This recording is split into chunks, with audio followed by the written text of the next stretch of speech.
Hi hello welcome to our channel. ఈరోజు మన recipe వచ్చేసి సూపర్ టేస్టీ సింపుల్గా చేసుకునే ఉగ్గాని అండి. ఇలా ఒక్కసారి చేసుకోండి తప్పకుండా. మన ఛానల్ ఫస్ట్ టైం చూస్తుంటే సబ్స్క్రైబ్ చేయండి, అలాగే లైక్ మర్చిపోతున్నారు లైక్ చేయండి, కామెంట్ కూడా మీ ఫ్రెండ్స్కి ఈ వీడియో షేర్ చేయండి. ఈ ఉగ్గాని ఎలా తయారు చేసుకోవాలో ఇప్పుడు చూసేయండి. ముందుగా స్టవ్ వెలిగించి స్టవ్ పైన ప్యాన్ పెట్టుకొని 1 స్పూన్ ఆయిల్ వేసుకోవాలి. 1 స్పూన్ కందిపప్పు వేసుకోవాలి. 1 స్పూన్ శనగపప్పు, 1 స్పూన్ మినపప్పు. వీటిని దోరగా వేయించుకోవాలి.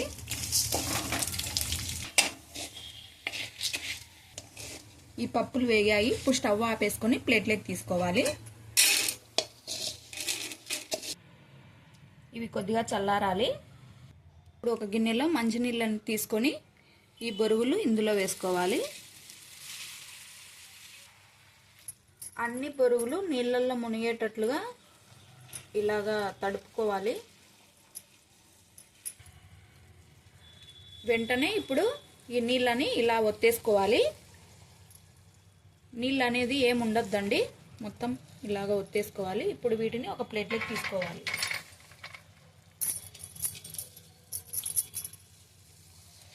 ఇవి ఎక్కువసేపు నీళ్ళల్లో ఉంటే మెత్తబడిపోతాయి, వెంటనే తీసేసుకోవాలి. తడుపుకున్న తర్వాత ఇలా పొడి పొడిగా ఉండేటట్లుగా తడుపుకోవాలి, ముద్దు ముద్దుగా రావద్దు. మీకు ఎన్ని బొరుగులు కావాలంటే అన్ని తడుపుకోవాలి. ఇప్పుడు మిక్సీ జార్ తీసుకొని వేయించుకున్న పప్పుల్ని గ్రైండ్ చేసుకోవాలి. పొడి ఈ విధంగా ఆడించుకోవాలి. ఇప్పుడు ఇది ఒక ప్లేట్లోకి తీసుకోవాలి. ఇదే మిక్సీ జార్లోనే ఒక 5-6 వరకు పొట్టు తీయకుండా వెల్లుల్లి రెబ్బలు వేసుకోవాలి. కారానికి సరిపడా పచ్చిమిర్చిని వేసుకోవాలి. ఇలాగ తుంపేసుకోవాలి.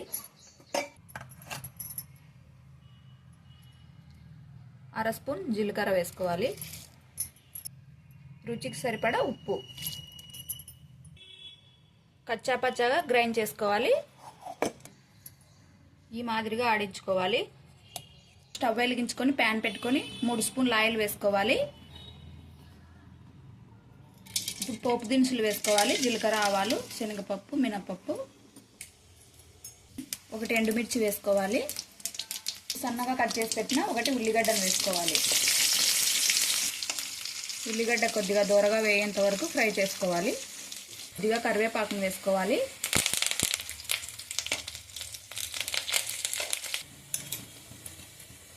గ్రైండ్ చేసి పెట్టుకున్న పచ్చిమిర్చి పేస్ట్ వేసుకోవాలి.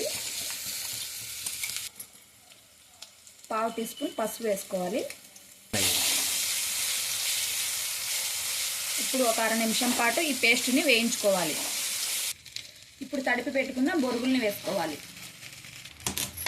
పచ్చిమిర్చి పేస్ట్ బొరుగులు కలిసేటట్లుగా బాగా కలుపుకోవాలి. ఇలా కలుపుకుంటూ 1 నిమిషం పాటు వేయించుకోవాలి. మనం గ్రైండ్ చేసి పెట్టుకున్న పొడిని వేసుకోవాలి. ఇప్పుడు అంతా ఒకసారి బాగా కలుపుకోవాలి. ఈ పొడి వల్లనే ఉగ్గాని అనేది సూపర్ టేస్టీగా ఉంటుందండి. మీరు తప్పకుండా ట్రై చేయండి. ఫైనల్గా కొద్దిగా కొత్తిమీరను వేసుకోవాలి. ఒకసారి అంతా బాగా కలుపుకొని స్టవ్ ఆపేసుకోవాలి. చూశారు కదండి, వేడివేడి ఉగ్గాని కేవలం 5 నిమిషాలలో సింపుల్గా టేస్టీగా ఎలా తయారు చేసుకోవాలో మీరు కూడా తప్పకుండా ఒక్కసారి ట్రై చేయండి. ఈ వీడియో నచ్చితే చిన్న లైక్ ఇవ్వండి, అలాగే కామెంట్ చేయండి. మన ఛానల్ ఫస్ట్ టైం చూస్తుంటే ప్లీజ్ సబ్స్క్రైబ్ చేయండి. Thank you for watching.